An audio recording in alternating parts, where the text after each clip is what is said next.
నమస్తే. 2, 3 రోజుల క్రితం ఒక వీడియో జూసినాం మనము. సీఎం రేవంత్ రెడ్డి గారు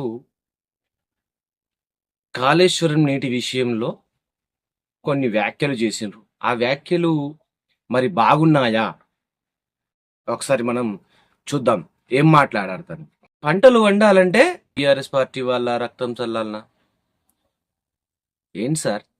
మీరు దేన్ని ప్రోత్సహిస్తున్నారు? మీరు దేన్ని ప్రోత్సహిస్తున్నారు అసలు? చావాలి అని చెప్పి ఏం మనుషులా మీరు? ఇంకేమన్నానా? మనుషులా దేవుడా?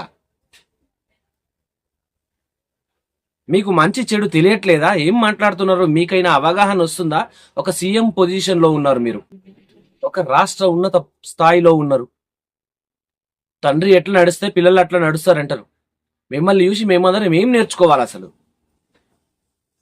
మర్డర్లు, మానభంగాలు, భయాందోళనలు సృష్టించేలాగా మాట్లాడాలా మేము కూడా?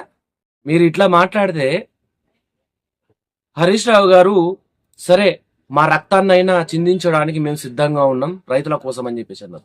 ఈ మాటకి మీరు మాట్లాడిన మాటకి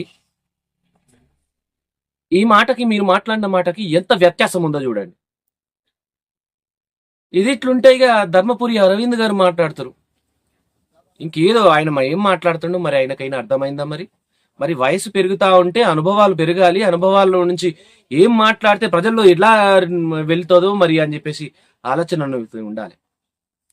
ప్రజల కోసం మా రక్తాన్ని చిందడానికి సిద్ధం అని చెప్పిన హరీష్ రావు గారు వారి మాటలకి, ఇప్పుడు ధర్మపురి అరవింద్ గారి మాటలకి ఎక్కడైనా కనీసం ఇంతంత అంటే మెదడులో ఆలోచన ఎట్లా ఉంది అని చెప్పేసి ఇక్కడ అర్థమైపోతుంది. ఎందుకు ఇంత సంకుచిత భావం మీకు?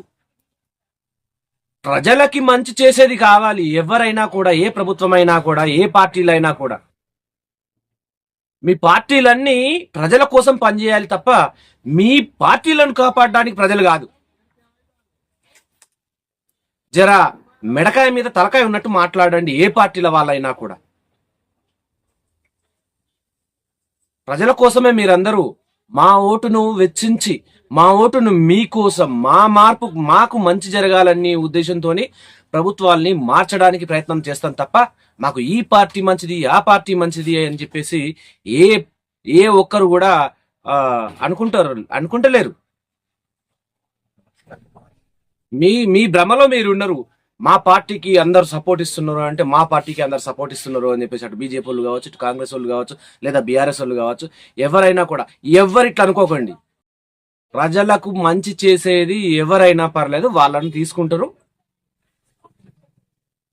మీ పని కూడా అదే, ప్రజలకు మంచి చేయాల. కానీ అది వదిలేసి మా పార్టీ గొప్పది అంటే మా పార్టీ గొప్పది ఇవన్నీ చెప్పుకోకండి. హరీష్ రావు గారు చెప్పిన మాట చాలా బాగుంది. దాన్ని ఎందుకు మీరు స్వీకరిస్తలేరండి ధర్మపురి అరవింద్ గారు అని చెప్పేసి మరి ప్రజలు అడుగుతా ఉన్నారు.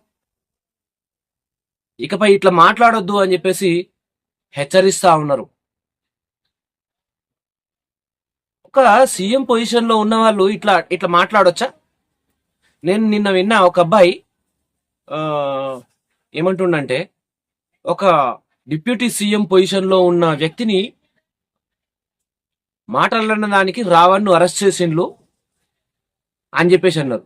ఒక డిప్యూటీ సీఎం ను మాటలు మాట్లాడితే అరెస్ట్ చేయొచ్చు, కేటీఆర్ కేసీఆర్ ని ఉద్దేశించి అన్నారు వాళ్ళ రక్తం పారాలి అని చెప్పేసి. ఏమనుకుంటున్నారు అసలు? మీరేమనుకుంటున్నారు అసలు? ఎవరినైనా ఏదైనా అనొచ్చు, మా చెల్లుబాటు అవుతుంది అని చెప్పేసి అనుకుంటున్నారా? కాదు, ముమ్మాటికి కాదు. తప్పు ఎవరు చేసినా తప్పే. నిప్పు ఎవరి మీద పడ్డా కాల్తుంది, ఎవరినైనా కాల్చేస్తుంది. సార్, ఇవాళ మీరు సీఎంగా ఉండొచ్చు, రేపటి రోజున ఎవరు సీఎంగా ఉంటారో తెలియదు. కాబట్టి మనం కూడా సాధారణంగా అందరిలో ఒక మనుషులమే అని చెప్పేసి గుర్తించండి. ఏంటి సార్ మీరు మాట్లాడుతున్నది అసలు? వచ్చినప్పటి నుంచి మీరు సీఎంగా